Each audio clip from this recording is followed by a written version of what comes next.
Agora vamos conversar com as palestrantes e mediadoras do painel 4. Estamos chegando ao fim do nosso evento, né? Hoje foi um dia incrível, cheio de, eu posso dizer, atrações, porque já teve dança, já teve dinâmica sistêmica, cantos. Então, assim, tá diverso. E sem falar a exposição de arte, que tá belíssima aqui no evento. E eu já vou reforçar, sigam o Instagram, @sistemico.oabsc, porque lá vai estar tudo. Todas as fotos, a cobertura do evento, e vocês vão poder conhecer ainda melhor os palestrantes. Porque daí, quem não conseguir encontrar aqui pelo @, que a gente fala, que às vezes o sobrenome é difícil, vai conseguir encontrar lá no Instagram, né?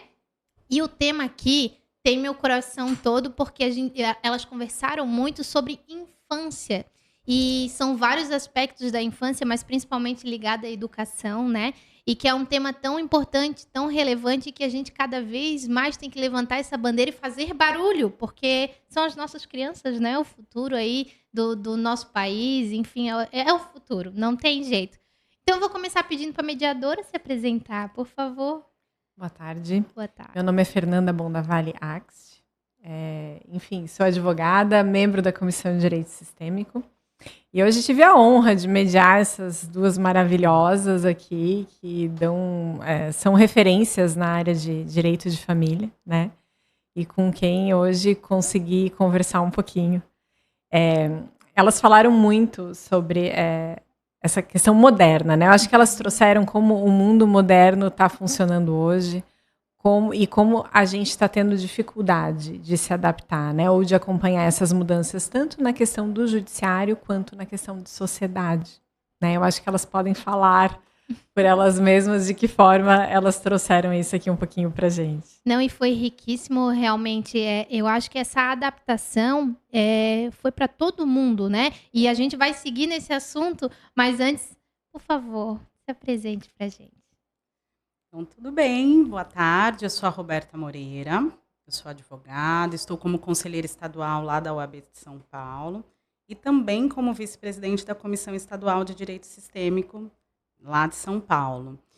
Então, primeiro, eu acho que assim, para mim vir para cá, como eu disse na palestra, eu adoro essa cidade, então vir para cá para falar sobre um tema que eu gosto, que é o direito sistêmico, é maravilhoso, né?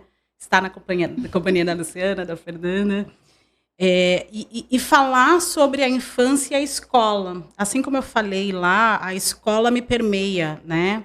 Quando eu fui convidada para vir para cá, eu falei, mas por que esse tema, direito de família, escola, sociedade, foi escolhido, né, por mim, para mim? E aí eu lembrei, né, que meu avô era pedagogo, minha irmã é pedagoga. Então, essa área da educação sempre esteve muito conectado com a minha história. E hoje eu sou professora, né? Nunca me vi como professora. E hoje também dou aula de direito sistêmico e constelação familiar.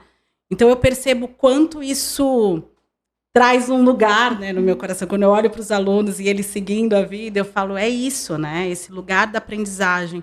E eu acho que a aprendizagem é uma via de mão dupla, né? Você ensina, mas você também aprende muito. Então, para mim, foi muito, muito feliz e muito alegre estar na companhia delas, estar nessa cidade, num dia lindo, maravilhoso, e falar realmente sobre essas novas perspectivas de aprendizagem, mas principalmente nesse olhar sistêmico, que ainda é novo, no sentido de implementação, no sentido de dentro da própria advocacia, muito embora eu esteja aí já nessa caminhada desde 2016, 2017, que o direito sistêmico surge no Brasil, com o Dr. Sami Storch, o juiz de direito lá na Bahia, ainda estamos a passos, não lentos, mas a passos curtos, né? A gente percebe que ainda não chegou tantos outros colegas, mas cada um chega no seu tempo e está tudo certo. Então, foi uma tarde super gostosa, um dia maravilhoso, como você disse. Eu acho que essa explosão de informações, né? E foi tocando, cada palestrante foi trazendo algo e conectando com a minha história. Então, realmente, eu estou saindo com o coração preenchido hoje. Fico feliz. Seja bem-vinda, né? Obrigada. Então, à nossa cidade e marque a data para voltar. Não faz isso que eu volto. Doutora. Bom, então, eu sou Luciana Faiscana-Reis, bom dizer o nome, né? Eu sei que é mesmo que tenha. Sou advogada de direito de família já há muitos anos, e o direito de família, ele é a minha, digamos assim, minha área de trabalho, de estudo e de pesquisa desde então, né? Eu acho que é meio vocacionado cair no direito de família, né? A gente não escolhe, a gente é escolhido. Eu sempre digo, quando eu estava na faculdade, eu achava que eu ia ser advogada empresarial. E, na verdade, acabou que essa área me sensibilizou por tudo que a gente trabalha nas relações humanas. Então, atualmente, também estou como presidente da Comissão de Direito de Família na OAB de Santa Catarina e vice-diretora-geral da Escola Superior da Advocacia, né? Então, além dessa, fora a docência, enfim, a gente vai construindo a trajetória, né? Eu acho que são esses nossos passos e que fizeram com que a gente que pudesse estar aqui hoje para dividir um pouquinho das nossas questões, principalmente no que diz respeito aos novos paradigmas de direito de família, e as questões com as crianças. Como que a gente vai resolver os conflitos familiares e principalmente aqueles que envolvem as crianças, né? Acho que foi esse o sentido. Eu quero reforçar que a gente falou aqui do dia bonito, né, do local do evento. Nós estamos na sede balneária da OAB de Santa Catarina. É uma sede maravilhosa, onde dá para acampar, inclusive. Isso, né? Tem uma piscina, uma área verde linda, belíssima. Realmente, né? A OAB tem um espaço aqui muito rico e que tenha outros eventos aqui, né? Vamos esperar isso acontecer. E nada melhor do que o primeiro encontro nacional da advocacia sistêmica, essa advocacia que traz tanto conexão, né? Ser num lugar assim, de espaço aberto, num dia de sol, que traz energia, e principalmente com os palestrantes e mediadores que subiram, eu rasgo o elogio mesmo. Porque todo mundo que veio, se comprometeu e subiu lá no palco de coração aberto, né? Falou com o pessoal de uma forma que tocou o coração de todo mundo e não tinha uma pessoa que não estava assim, olhando fixo, tentando aprender, ouvir e principalmente absorver tudo que vocês estavam falando lá. Então, fica aqui, né, o parabéns para a OAB e para a sede, porque realmente é um espaço maravilhoso. E para toda a comissão, né, Direito Sistêmico, porque assim, a escolha do lugar, eu acho que foi muito simbólica e muito significativa. Né, por esse lugar, essa sede balneária aqui da OAB, a gente sai daquele ambiente mais fechado, né, tradicional de auditórios e que são ambientes necessários, mas ao fazer aqui, traz essa leveza, esse contato direto com tudo que nós temos aqui nessa sede, esse dia maravilhoso, esse sol, né? Eu acho que isso que vocês estão falando, que o local do evento e o formato permite com que a gente tira aquela máscara de advogado, como foi dito hoje cedo, né? E nos vejamos também como seres humanos, né? Buscando autoconhecimento, né? Buscando evoluir e buscando fazer da advocacia um espaço melhor e mais consciente. Isso. Eu acho que isso foi incrível, assim, eu já participei de inúmeros eventos de direito sistêmico, mas esse foi o primeiro nesse formato, e que com certeza, acho que do tamanho sucesso vai se perpetuar dessa forma. Já está marcado, né, na memória, e eu acho que é interessante a gente pegar até esse gancho, né, porque a gente tem feito essa busca das conexões das comissões estaduais do Brasil, né. E aí foi muito interessante porque nós iríamos fazer o nosso evento de São Paulo no dia 29. E aí a gente está reunindo todas as comissões que hoje existem, estamos em 7 estados. E a Marcele, que estava na época como presidente, ela falou, o nosso já está agendado e vai ser um lugar especial. Eu falei, então... a gente troca a data do nosso, porque hoje a gente fala que essa caminhada do direito sistêmico é um lugar de conexão e não de dividir. Tanto é que a Michelle esteve em São Paulo no nosso congresso, que foi no dia 1º de novembro. E aí, ali eu falei que eu não viria, mas estou aqui, o universo conspirou a favor.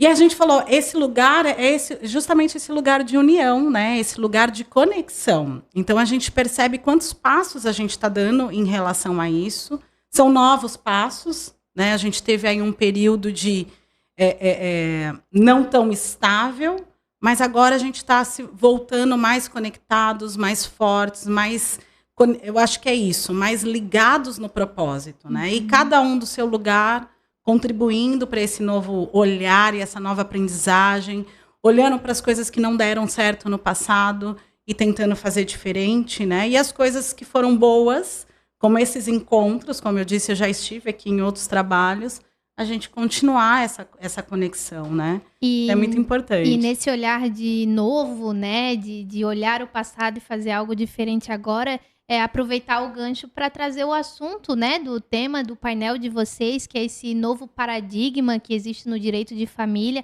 a importância de caminhar para o novo, de fazer diferente, de entender. Tudo bem, o passado era daquela forma porque tinha uma maneira de ser, tinha um porquê de ser daquela forma, mas a gente precisa mudar, né? E como você falou, as mudanças estão muito rápidas, elas estão acontecendo ao tempo todo. E no direito de família não é diferente, né, doutora? Não, as mudanças acontecem e a gente precisa buscar se adaptar. Eu acho que durante o nosso painel, nós trouxemos, enfim, inúmeros temas, mas chama atenção a questão da existência de conflito, né? Que a Fernanda também falou bastante. Às vezes a gente não quer olhar para o conflito, porque é evidente que quando a gente trabalha com direito de família, a nossa busca é por um consenso, é por uma solução, porque nós conseguimos olhar que é uma relação familiar. É diferente, estimular um conflito não traz vantagem a ninguém, nenhum dos envolvidos. Mas, por vezes, se por um lado a gente não estimula o conflito, por outro lado, né, nós não podemos forçar situações, seja por lei, vir de cima para baixo, seja por acordo, que as coisas venham de cima para baixo, sem que seja assimilado pelas pessoas. E, às vezes, é necessário um tempo de amadurecimento para que a gente possa construir um caminho, para que as pessoas possam ressignificar aquilo que está acontecendo, aquilo que está transformando. Rupturas não são fáceis, né? O direito de família, ele trabalha com as pessoas no momento mais doloroso das suas vidas, né? Eu acho que direito de família e sucessões, né? Porque ou a gente está trabalhando com a morte de alguém querido da família, ou a gente está trabalhando com um sonho que terminou, porque ninguém casa para divorciar. Que é um luto também, né? Que é um luto, que exato. é um luto, é vivenciado como um luto. Eu me lembro, Roberta, que eu li uma vez uma entrevista que a segunda maior dor humana é considerado o divórcio. A primeira é a perda de um filho. Né? Então, o divórcio é uma dor grande, porque ela é uma expectativa. O casamento é uma expectativa, por evidente, né? Ninguém casa para divorciar. E muitas vezes, se esse divórcio, se essa ruptura não consegue acontecer de uma maneira um pouco mais tranquila, porque vem dores, muitas vezes vem traições, vem mágoas, violências, enfim, de todos os aspectos, é difícil para aquelas pessoas que estão envolvidas separar os seus papéis da conjugalidade, ou seja, daqueles cônjuges que estão talvez até com raiva um do outro, né, pelas decepções, frustrações, expectativas, dos pais que agora vão ter que reconstruir um caminho. E aí a nossa preocupação, que é o que a gente trouxe um pouquinho aqui no painel, né, nessa primeira parte, né, depois vem a parte da educação e de quanto o colégio vem sendo sobrecarregado, mas assim, a nossa preocupação é que essas crianças e adolescentes, muitas vezes, estão ficando no meio do conflito como objetos de conflito. Então, o que é que nós podemos fazer, acho que a grande reflexão, o que é que nós podemos fazer como profissionais para tentar mudar o rumo disso?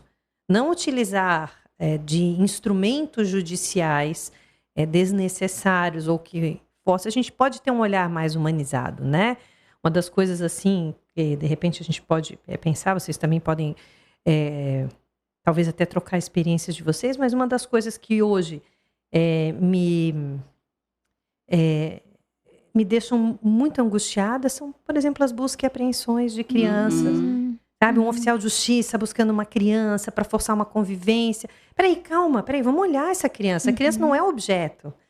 A gente tem que tentar entender. Tudo bem, às vezes, num conflito, a criança também tem dores. A dor é culpa de um, é culpa do outro. Ao invés de nós procurarmos os culpados e os porquês, a gente poderia pensar como é que nós vamos fazer para isso aqui funcionar. Até porque não dá para você aplicar a lei friamente, né? Eu já tive casos na comarca de Blumenau em que existia, sim, uma alienação parental muito ferrenha, né? Em que foi identificado pelo estudo psicossocial aquela alienação parental. aquela criança já estava afastada do outro genitor alienado. Então, quer dizer, se espera que o juiz imediatamente tire daquele genitor e passe para o outro, mas e como que vai ficar o emocional dessa criança? Exatamente. Né, de lidar com aquilo? Porque, ok, eu vejo que existe um dano ali, né? Mas como que eu vou fazer isso de uma forma em que haja uma transição saudável? Né? Se esses pais estão em conflito. Desculpa, se esses pais estão em conflito, né? Realmente. Eu acho que hoje a maior dificuldade realmente é essa. A gente aplicar a lei da forma seca ali, no sentido é um divórcio? Tá, questão de guarda. Que dia, que isso, que aquilo, que não sei o quê. Mas não pensar realmente nessa transição, nesse preparo. É necessário pensar nisso. Que é extremamente necessário. Às vezes um acompanhamento psicológico, né? Colocar isso também ali na questão de guarda e de responsabilidades. Essa criança precisa de um acompanhamento, dependendo da forma como foi. Porque se a gente continuar com essa coisa muito mecanizada, muito rotulada de como tem que ser... realmente não vai ter solução. As crianças vão ficar adolescentes que acabam ficando revoltadas e que lá na frente... E daí quando a gente vai ver, era aquela visita que era só a cada 15 dias e que ainda ouvia dizer, teu pai não veio te buscar ainda, tua mãe não veio te buscar ainda, enfim. Tem um documentário que eu gosto muito, que a doutora Luciana deve conhecer, que é A Morte Inventada. E ele traz muito isso, né? O quanto essas crianças, elas ficam à mercê dessas narrativas, seja de um ou de outro. E isso vai construindo a personalidade dela, né? E vai construindo esse lugar de dores. Porque se a gente fala que o divórcio é um momento de luto, para essa criança, ela está perdendo 2 vezes. Aquela construção de família que, de alguma forma, existia, ela se rompe, né? E também, quando vem processos de violências, né? Eu tenho uma amiga que ela fala, eu lembro claramente... Né, o meu pai tirando sangue da minha mãe. Então, assim, e como é que vai fazer fica... e como é que vai simplesmente apagar essa imagem, né, e dizer, não, mas assim, são muitas dores, são muitas, né, camadas, são né? muitas dores que a gente tem. E assim, sabe o que me preocupa? Eu acho que é talvez uma mudança, né? A gente, eu lembro tem uma historinha, né? Um conto que diz que a pessoa foi mordida pela cobra, né? E aí, quando vão socorrer, querem tirar a cobra, o veneno, dizem assim, não, mas por que a cobra me mordeu? E a pessoa fica tanto tempo perguntando por que a cobra mordeu, ao invés de perguntar o que ela precisa fazer para que aquele veneno não atinja. Então, acho que talvez as perguntas e o nosso direcionamento no judiciário é de quem é a culpa, em vez de ficar tentando achar um culpado... Porque senão a gente fica na polarização, sabe? Mas é um que não deixa, é o outro que não deixa, ninguém olha para si. Então, ao invés disso, de buscarmos por que eu fui mordido, por que eu sofri isso, ou por que aquela cobra específica, não é essa questão, né? Cobra no sentido, a gente está falando do conto. Né? A gente tem que tentar resolver esse veneno, na verdade, que está naquela relação familiar. E que é, muitas vezes, conceito natural da dor, do luto, da perda, da humanidade. Então, assim, eu tenho, por exemplo, buscado, né, nas nossas experiências práticas, evitar essas questões de busca e apreensão, de reprimendas. E, claro, que às vezes é necessário. Existem situações em que até coisas específicas, mas quando a gente percebe que há uma resistência da criança, por exemplo, o que nós vamos fazer? Nós vamos pegar ela à força com o oficial de justiça, botar no carro e levar? Ou a gente vai ouvir o que está acontecendo, tentar entender, tentar trabalhar? Hoje tem tantos instrumentos, né? Tantas coisas que podem ser feitas para a gente fazer. Então, assim, eu acho que uma das nossas preocupações foi trazer esse direcionamento, o olhar diferente, o olhar para a criança como um sujeito. Desculpa interromper, mas nessa questão de objeto, né? A criança ser objeto, não foi uma vez, mas que eu trabalhei em questão de divórcio, de solução de união estável que tinha guarda, e eu falava assim, vamos montar uma planilha aqui da semana, né? Então, qual é a rotina da criança? O pai, então, pega tal dia, deixa no outro dia na escola, daí tu pega na escola, e daí faz, né, uma dinâmica assim. Aí a mãe... Isso porque a mãe disse, ele não me ajuda em nada, ele não pega, ele não faz isso, ele não faz aquilo. Tá, mãe, então vamos organizar para ele ter essa responsabilidade, para ele querer. Não, mas assim também não. Daí ele vai ficar então todo dia, daí ele vai não sei o quê, mas aí tu percebe que o conflito é muito interno e que acaba usando a criança no sentido, se ele quiser, ele vai ter que ir lá em casa pegar ela. Não vai pegar na escola. Ele vai ter que A viver, Luciana né? falou bem isso, que se torna uma disputa de poder. Exato, é a poder. disputa de poder. E daí a criança vira um objeto. Vira um objeto e vira muitas vezes um objeto não só de disputa, né, e de poder, quem manda mais, quem tem a maior Quem guarda, fica mais tempo. mas também acaba essas dores, né, que os pais evidentemente estão vivenciando, né?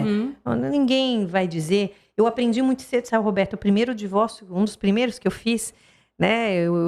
Depois, na minha inocência de jovem advogada, né? Tinha audiência de reconciliação Sim. ainda. Sim. Ainda Tá. tinha. Vocês nunca viram isso? Não, com eu certeza, sei, né? eu tenho- eu tenho 25 anos já. Eu já vi só escrito, Tinha audiência de reconciliação, o juiz perguntava se queriam voltar, enfim.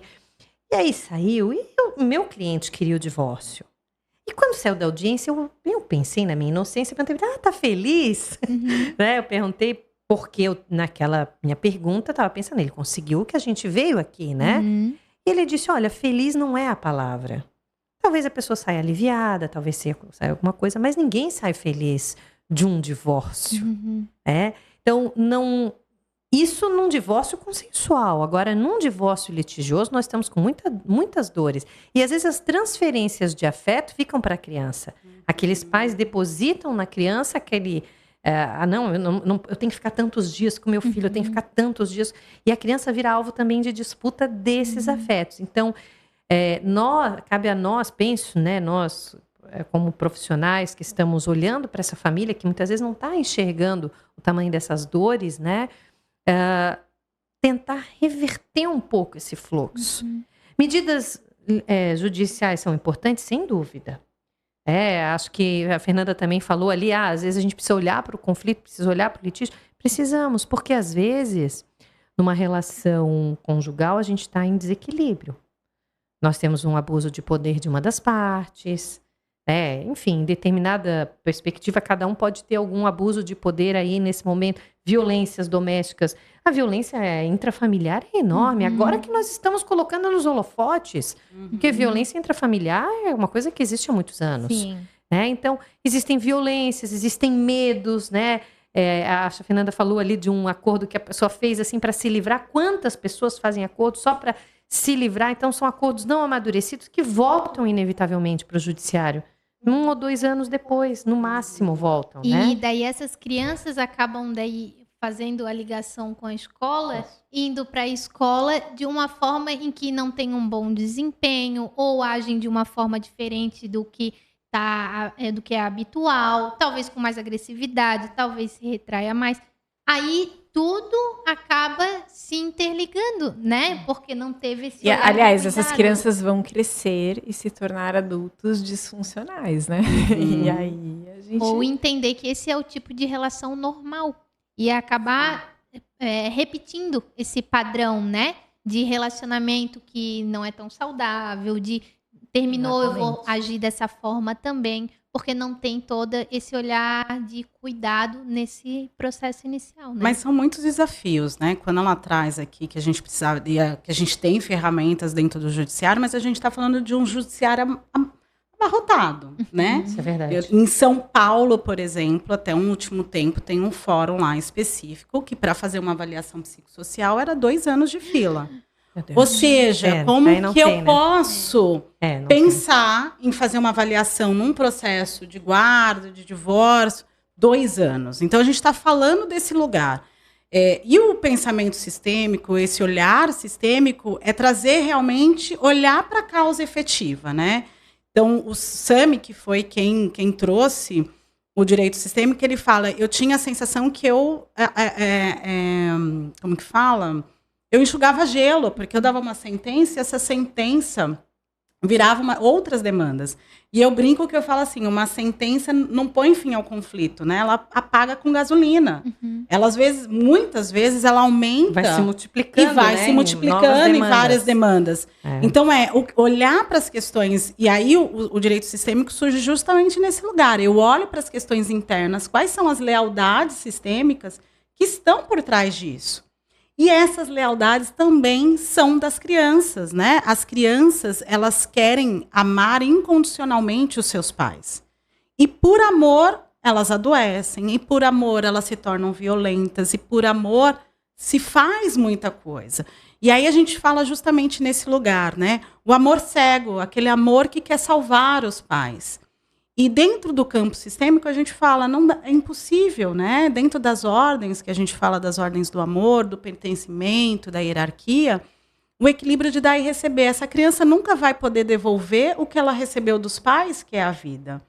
E muitas vezes esses ex-casal, né, eles também não estão olhando para a relação, eles estão olhando para as dores deles e para as lealdades do sistema deles.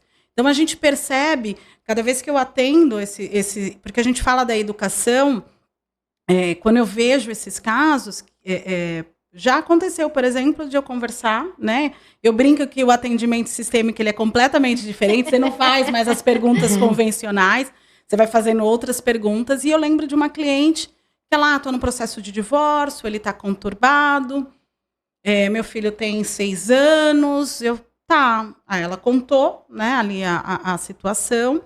E eu falei, como que são os seus pais? São casados? Não, eles se separaram. Ah, tá. Quantos anos você tinha quando você separou? Ela, 7. Como foi a separação? Ela, foi muito difícil. E aí eu falei, você percebeu que a idade do seu filho é próxima? Aí ela parou para pensar, ela falou, eu não tinha me dado conta disso. E aí eu falei, então vamos olhar de forma diferente para essa história, porque você pode elaborar novamente essas questões que são dos seus pais. E aí é muito interessante quando você percebe isso, né? Ou vim de relações interraciais, a mulher não se vê com valor dentro daquela relação. Ou seja, são tantos aspectos que recaem, sem dúvida nenhuma, na escola. Aquela criança é só um sintoma de algo que precisa ser visto naquele sistema familiar. Algum excluído, algo que foi, de alguma forma, não visto ou reconhecido. Então, a gente percebe que essas outras ferramentas, né, que aí aqui eu puxo, né, o meu lugar, né, da consteladora e da advogada sistêmica, a gente percebe o quanto o cliente traz força quando ele traz consciência para os processos que ele está pensando. E como estudante de psicologia agora, né, eu falo, você vai tendo mais ferramentas para entender ali como a gente age, né? Quais são as nossas crenças, quais são os nossos valores, quais são os nossos pontos cegos, né? Porque o juiz, quando ele julga, ele está julgando muitas vezes de um ponto cego. Uhum. Eu falo, será que um juiz vai ser neutro se ele vê um divórcio complexo, se ele passou por um divórcio complexo, se os pais passaram por um divórcio complexo? Eu lembro que, tempos atrás, eu não sei se vocês acompanharam, mas teve um caso que foi noticiado que o juiz tinha divulgado uma sentença com parte da conversa do WhatsApp com o assistente dele. E que tinha coisas horrorosas falando de uma das partes. Então, até onde aquele juiz está neutro? A gente sabe que não. E as partes são as melhores, e a gente sempre fala isso, e o Bert fala, a solução passa pelo sistema das partes. Então, as partes que podem efetivamente colocar um fim para aquele conflito. Não é o juiz, não é o desembargador, não são terceiros, né? Mas isso só é possível quando eu olho para o meu sistema e quando eu entendo e incluo o que precisa ser visto, quando eu trago o equilíbrio, quando eu fico no meu lugar. E as crianças, elas podem respirar aliviadas quando elas estão percebendo que esses pais dão conta. Uhum. Muitas vezes eu falo, como você acha que seu filho está? Porque se você não está dando conta das suas dificuldades, das suas dores, você acha que uma criança vai dar conta? E muitas vezes a gente acha que a criança não percebe, mas a criança percebe e sente tudo, né? Eles são uma esponja, então muitas vezes eles não falam, mas se tu parar para analisar alguns comportamentos, enfim, tudo reflete. E aí tem o consciente e o inconsciente. Então, Bert Hellinger fala que no consciente, essa criança pode tomar partido daquele que ela acha, de alguma forma, que errou. Então, você fez isso com a minha mãe, eu me alinho à minha mãe, no consciente. Mas no inconsciente, sistemicamente falando, ela de alguma forma se conecta com esse pai. E por isso que tem esses processos. Mas meu pai foi violento, eu não quero ser violento. Mas a forma de ele honrar esse pai e de trazer e integrar esse pai, muitas vezes é repetindo o padrão desse pai. Então, tudo aquilo que eu não quero ser, inconscientemente eu passo a ser. Então, por isso que no sistêmico a gente trabalha muito com o consciente, com o que está no plano da narrativa, do que a gente está olhando, mas o que está por trás dessas histórias? Quem que não está sendo visto? Quem está fora do lugar? Aonde está tendo desequilíbrio, quando você fala, né? Desequilíbrio de poder. E no campo sistêmico, às vezes, fica diferente. Você olha lá no campo a briga do casal, que a mulher se coloca como vítima, mas inconscientemente ela também manipula. E vice-versa. Né? Vai depender de caso a caso. No início do dia teve uma dinâmica ali, um pequeno teatro, né? E a gente falou desse pequeno teatro aqui várias vezes, porque no final ele fala das máscaras, né? Então tirem suas máscaras. Quem é você, né? Quem sou eu? E muitas vezes as pessoas vão colocando máscaras uma em cima da outra por conta de situações que aconteceram. As crianças, às vezes, vão criando uma máscara sem perceber, né? De atitudes, enfim. Os pais. E quando a gente olha com um olhar sistêmico, a gente não julga, porque a gente entende que aquela máscara ali tem um porquê de existir, né? Tem uma situação que fez com que aquela pessoa agisse daquela forma, Só que daí vem esse movimento tão importante do direito sistêmico de desconstruir isso e tirar essas máscaras, né? E que eu acredito que a gente está caminhando no movimento bom do direito sistêmico, né? A gente vê que está espalhando. Hoje no encontro tiveram pessoas de todos os estados aqui. Foi muito bonito de ver, porque vieram pessoas de muitas regiões, principalmente aqui de Santa Catarina. E que a gente nota que estão levando, né? Disseminando o direito sistêmico, falando com amor, do jeito que vocês falaram agora, assim, sabe? De brilhar o olho e dizer, tem um caminho, né? E eu gosto de reforçar que o direito sistêmico ele não é passivo, no sentido de que eu vou ficar a gente vai tentar ali, mas cada um no seu canto. Não, ele está ali como pacificador, né? De resolver o conflito da melhor forma possível. Exatamente. Às vezes as pessoas romantizam o sistêmico, né? Imaginam coraçõezinhos, passarinhos, estrelinhas ao redor, né? Ai, todo mundo fazendo as pazes, se dando a mão, família. E é o contrário. O sistêmico, ele justamente, ele mostra aquilo que ninguém quer ver, né? Então ele escancara tudo isso. E aí a gente tem que lidar com essa realidade.